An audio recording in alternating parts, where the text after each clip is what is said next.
പിതാവിന്റെയും പുത്രന്റെയും പരിശുദ്ധാത്മാവിന്റെയും നാമത്തിൽ ആമേൻ.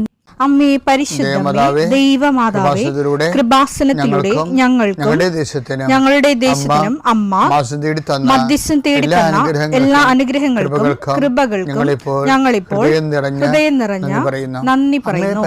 അമ്മേ പരിശുദ്ധമേ, ദൈവമാതാവേ, 2004 ഡിസംബർ 7 ഉച്ചകഴിഞ്ഞ് 2:30 കൃപാസനത്തിൽ സംഭവിച്ച അമ്മയുടെ പ്രത്യക്ഷപ്പെടലിനെ കുറിച്ച് തിരുസഭയ്ക്ക് സമർപ്പിച്ചിരിക്കുന്ന പഠനരേഖകളുടെ മേൽ സഭാത്മകമായ പഠനം ആരംഭിക്കുവാൻ ഞങ്ങൾ പ്രാർത്ഥിക്കുന്നു. അമ്മേ പരിശുദ്ധമേ, ഭൂസ്വർലോകങ്ങളുടെ രാജ്ഞിയായ അങ്ങേയ്ക്ക് ഭൗമസംരക്ഷണത്തിനായി പ്രപഞ്ചപ്രകൃതിയെ തന്നെ തിരുസഭ പ്രതിഷ്ഠിക്കുവാൻ ഈ പ്രത്യക്ഷീകരണം വഴി ഇടയാക്കണമേ. പരിശുദ്ധമേ, ജപമാല മാതാവേ, സകല കൃപാസനം പ്രാർത്ഥനയോടും ചേർത്ത് ഞങ്ങളിപ്പോൾ പ്രാർത്ഥിക്കുന്ന ഈ കുടുംബത്തിന്റെ പ്രത്യേക നിയോഗം പറ മക്കളെ.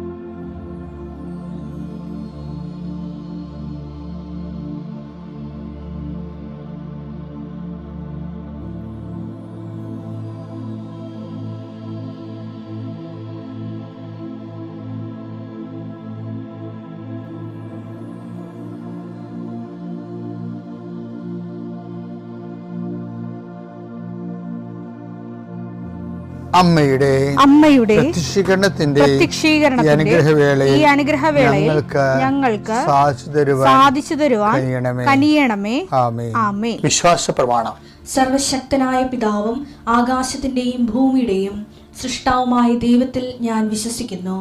അവിടുത്തെ ഏകപുത്രനും ഞങ്ങളുടെ കർത്താവുമായ ഈശോ മിശിഹായിലും ഞാൻ വിശ്വസിക്കുന്നു. ഈ പുത്രൻ പരിശുദ്ധാത്മാവിനാൽ ഗർഭസ്ഥനായി കന്യകാമറിയത്തിൽ നിന്ന് പിറന്ന് പൊന്തിയോസ് പീലാത്തോസിന്റെ കാലത്ത് പീഡകൾ സഹിച്ച് കുരിശിൽ തറയ്ക്കപ്പെട്ട് മരിച്ച് അടക്കപ്പെട്ട് പാതാളങ്ങളിൽ ഇറങ്ങി മരിച്ചവരുടെ ഇടയിൽ നിന്ന് 3-ാം നാൾ ഉയർത്ത് സ്വർഗത്തിലേക്ക് എഴുന്നള്ളി സർവശക്തിയുള്ള പിതാവായ ദൈവത്തിന്റെ വലതുഭാഗത്തിരിക്കുന്നു. അവിടെ നിന്ന് ജീവിക്കുന്നവരെയും മരിച്ചവരെയും വിധിക്കുവാൻ വരുമെന്നും ഞാൻ വിശ്വസിക്കുന്നു. പരിശുദ്ധാത്മാവിലും ഞാൻ വിശ്വസിക്കുന്നു. വിശുദ്ധ കത്തോലിക്കാ സഭയിലും പുണ്യവാന്മാരുടെ ഐക്യത്തിലും പാപങ്ങളുടെ മോചനത്തിലും ശരീരത്തിന്റെ ഉയർപ്പിലും നിത്യമായ ജീവിതത്തിലും ഞാൻ വിശ്വസിക്കുന്നു. ആമേൻ. സുഖസ്ഥനായ ഞങ്ങളുടെ പിതാവേ, അങ്ങയുടെ നാമം പൂജിതമാകണമേ. അങ്ങയുടെ രാജ്യം വരണമേ. അങ്ങയുടെ തിരുമനസ് സ്വർഗത്തിലെ പോലെ ഭൂമിയിലും ആകണമേ. അന്നു വേണ്ടുന്ന ആഹാരം ഇന്ന് ഞങ്ങൾക്ക് തരണമേ. ഞങ്ങളോട് തെറ്റ് ചെയ്യുന്നവരോട് ഞങ്ങൾ ക്ഷമിക്കുന്നത് പോലെ ഞങ്ങളുടെ തെറ്റുകൾ ഞങ്ങളോടും ക്ഷമിക്കണമേ. ഞങ്ങളെ പ്രലോഭനത്തിൽ ഉൾപ്പെടുത്തരുതേ, തിന്മയിൽ ഞങ്ങൾ രക്ഷിക്കണമേ. ആമേൻ. നന്മ നിറഞ്ഞ മറിയമേ, സ്വസ്തി. കർത്താവ് അങ്ങയുടെ കൂടെ സ്ത്രീകളിൽ അങ്ങ് അനുഗ്രഹിക്കപ്പെട്ടവളാകുന്നു. അങ്ങയുടെ ഉദരത്തിൻ ഫലമായി ഈശോ അനുഗ്രഹിക്കപ്പെട്ടവനാകുന്നു. പരിശുദ്ധ മറിയമേ, തമ്പുരാന്റെ അമ്മേ, പാപികളായ ഞങ്ങൾക്ക് വേണ്ടി ഇപ്പോഴും ഞങ്ങളുടെ മരണസമയത്തും തമ്പുരാനോട് അപേക്ഷിക്കണമേ. ആമേൻ. കർത്താവേ, നിന്റെ ഉന്നതമായ നാമത്തിന് സ്തോത്രം ചെയ്യുന്നു. കർത്താവേ, നിന്റെ വിശുദ്ധ പൗരോഹിത്യത്തെ മഹത്വപ്പെടുത്തണമേ. കർത്താവേ, സഭയിലുള്ള സാന്നിധ്യം പ്രകടമാക്കണമേ. 39 വർഷം ഞാൻ അർപ്പിച്ച കൃപാന്റെ യുഗതിയാൽ കൃപാസ്ഥാനത്താറെ ജീവനോടെ പ്രത്യക്ഷപ്പെട്ട പരിശുദ്ധമ്മയുടെ മാധ്യസ്ഥതയിലെ ഞാൻ അങ്ങയുടെ മക്കളെ ആശീർവദിക്കുന്നു. ഈശോ, ഏതെങ്കിലും പ്രത്യേക കാര്യങ്ങൾക്ക് വേണ്ടി രാത്രി ഉറങ്ങാതെ വിഷമിച്ചിരിക്കുന്നവരുണ്ടെങ്കിൽ ഈശോ അങ്ങയുടെ തിരുമുറുവാന്ന് വലതുകരം കൊണ്ട് ഇപ്പോഴവരെ തൊടണം. ഈശോയെ, ഞാൻ 39 വർഷം അർപ്പിച്ച കൃപാന്റെ യുഗതിയാൽ അവരെ തൊടണം. കൃപാസനത്തിൽ അണമുറിയാതെ നടക്കുന്ന ഉടമ്പടി ആരാധനകളുടെ ശക്തിയാൽ അവരെ കർത്താവിൻ്റെ നാമത്തിൽ ശക്തി പ്രാപിക്കട്ടെ. എൻ്റെ മക്കളെ, ജോലിയില്ലാത്തവർ,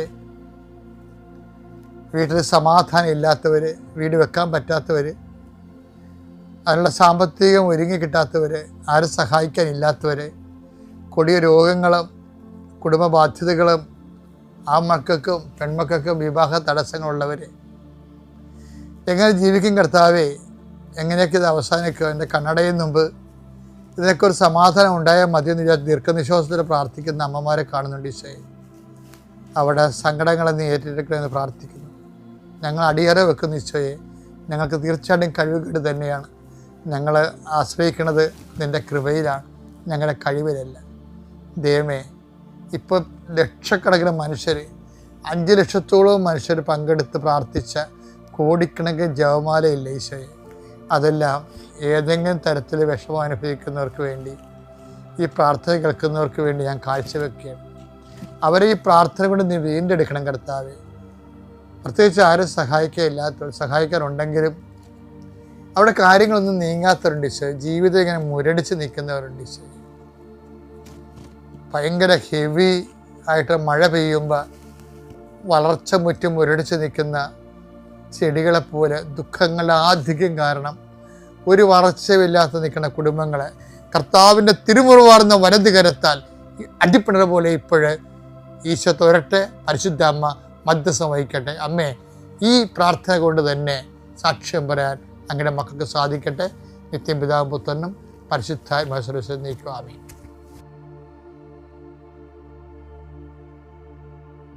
എൻ്റെ പ്രിയപ്പെട്ടവരെ, സത്യം പറഞ്ഞാൽ ഈ നമ്മുടെ കൃപാസനത്തിലെ സാക്ഷ്യങ്ങളെല്ലാം കേൾക്കുമ്പോഴേ എനിക്ക് മനസ്സിലായ ഒരു കാര്യമുണ്ട്. അതായത് ദൈവം ഒന്ന് വിചാരിച്ചാൽ നാം രക്ഷപ്പെടും. പക്ഷെ ദൈവം വിചാരിക്കണം, അല്ലെങ്കിൽ ദൈവത്തെ കൊണ്ട് വിചാരിപ്പിക്കണം. അതിന് ദൈവത്തിൻ്റെ ഹൃദയത്തെ തൊടണം നമ്മൾ. ഇപ്പം ഒരു ശതാധിപനില്ലേ, അയാൾ വില്ലനാണ്. ബൈബിളിൽ എക്കാലത്തെയും ചർച്ചാ വിഷയമായ ഒരു മനുഷ്യനാണ് ഈ റോമൻ സെഞ്ചുറിയൻ. അയാളെ കർത്താവിനെ കുറിച്ചുള്ള അസസ്മെൻ്റ് കേട്ടാൽ, അങ്ങ് എൻ്റെ വീട്ടിൽ വരാനുള്ള യോഗ്യത എനിക്കില്ലെന്ന്. ദൈവത്തെക്കുറിച്ച് അറിയുമ്പോഴും അദ്ദേഹം സ്വയം അറിയുന്നുണ്ട്. ദൈവത്തെക്കുറിച്ചുള്ള അറിവ് എന്തിനാണ്? നമ്മൾ സ്വയം അറിയാൻ വേണ്ടിയാണ്. അതാണ് ശതാധിപൻ നമുക്ക് നൽകുന്ന പാഠം. മത്തായി 8:8. അപ്പോൾ ശതാധിപൻ പ്രതിവചിച്ചു, കർത്താവേ, നീ എന്റെ ഭവനത്തിൽ പ്രവേശിക്കാൻ ഞാൻ യോഗ്യനല്ല. നീ ഒരു വാക്കുച്ചരിച്ചാൽ മാത്രം മതി, എന്റെ ഭൃത്യൻ സുഖപ്പെടും. അതായത് ദൈവത്തെക്കുറിച്ചുള്ള അറിവ് ശരിക്കും നമ്മളെക്കുറിച്ചുള്ള ഒരു അവബോധം സൃഷ്ടിക്കണം. അതാണ് യഥാർത്ഥ അറിവെന്ന് പറയുന്നത്.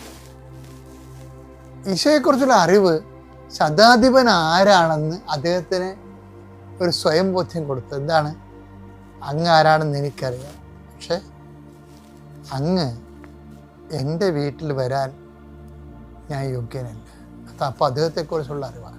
ദൈവത്തെക്കുറിച്ചുള്ള അറിവ് നമുക്ക് നമ്മളെക്കുറിച്ചുള്ള അറിവ് നൽകും. ഈ ദൈവത്തെക്കുറിച്ചുള്ള അറിവ് ബൈബിള് ഒരു വ്യക്തിക്ക് അവനെക്കുറിച്ച് തന്നെ, അവൻ ആരാണ് എന്നതിനെക്കുറിച്ചുള്ള അറിവാണ് ബൈബിള് നൽകുന്നത്. ഇതിനാണ് ബൈബിള് ആത്മജ്ഞാനമെന്ന് പറയുന്നത്. ഒറ്റ ലുക്കിൽ ആത്മജ്ഞാനം പ്രാപിച്ച ആളാണ് ശതാധിപൻ. ശതാധിപൻ ഒരു യഹൂദ പാരമ്പര്യമുള്ള ആളല്ല, പക്ഷേ ദൈവത്തിൻ്റെ വാക്ക് എന്താണെന്ന് ശതാധിപനെ അറിയാം. അങ്ങയുടെ ഒരു വാക്ക് കൽപ്പിച്ചാൽ എന്ത് സംഭവിക്കും എന്നുള്ളതിനെക്കുറിച്ചും ശതാധിപനെ അറിയാം. എൻ്റെ ഭൃത്യൻ. പിന്നെ പുള്ളിയെക്കുറിച്ച് പറയണം, ഞാൻ അധികാരത്തിന് വിധേയനാണ്, എൻ്റെ കീഴിൽ ഭടന്മാരുണ്ട് എങ്കിലും. അതാണ് സ്വയം അറിവെന്ന് പറയുന്നത്. ഇത്രയും വലിയ വിഷയങ്ങളൊക്കെ ഉണ്ടെങ്കിലും നമുക്ക് ചിലപ്പോൾ 10 തലമുറ ഭക്ഷിക്കാനുള്ള സ്വത്ത് കയ്യിലുണ്ടാകും, 2 ജന്മം ജീവിക്കാനുള്ള ആരോഗ്യം ഉണ്ടാകും. ഇതൊക്കെ ഉണ്ടെങ്കിലും ഇതൊക്കെ എല്ലാം ദൈവത്തിരുസ്ഥിതിയിൽ അടിയറ വെക്കേണ്ടതാണ്. സദാവ് പറഞ്ഞു, ഞാൻ അധികാരത്തിന് വിധേയനാണ്, എൻ്റെ കീഴിൽ ഭടന്മാരുണ്ട്, പക്ഷെ when I think of you, എനിക്ക് ഒരു വെറുമ അനുഭവപ്പെടുന്നുണ്ട്. അതാണ് സെൽഫ് കൺട്രിഷനിലേക്ക് പോണത്. അത് അനുതാപത്തിൻ്റെ ഒരു സ്വരം അതിൻ്റെ അകത്തുണ്ട്. ശരിക്കും പറഞ്ഞാൽ അനുതാപത്തിൻ്റെ ഒരു സെഞ്ചൂറിയൻ വേർഷനാണത്.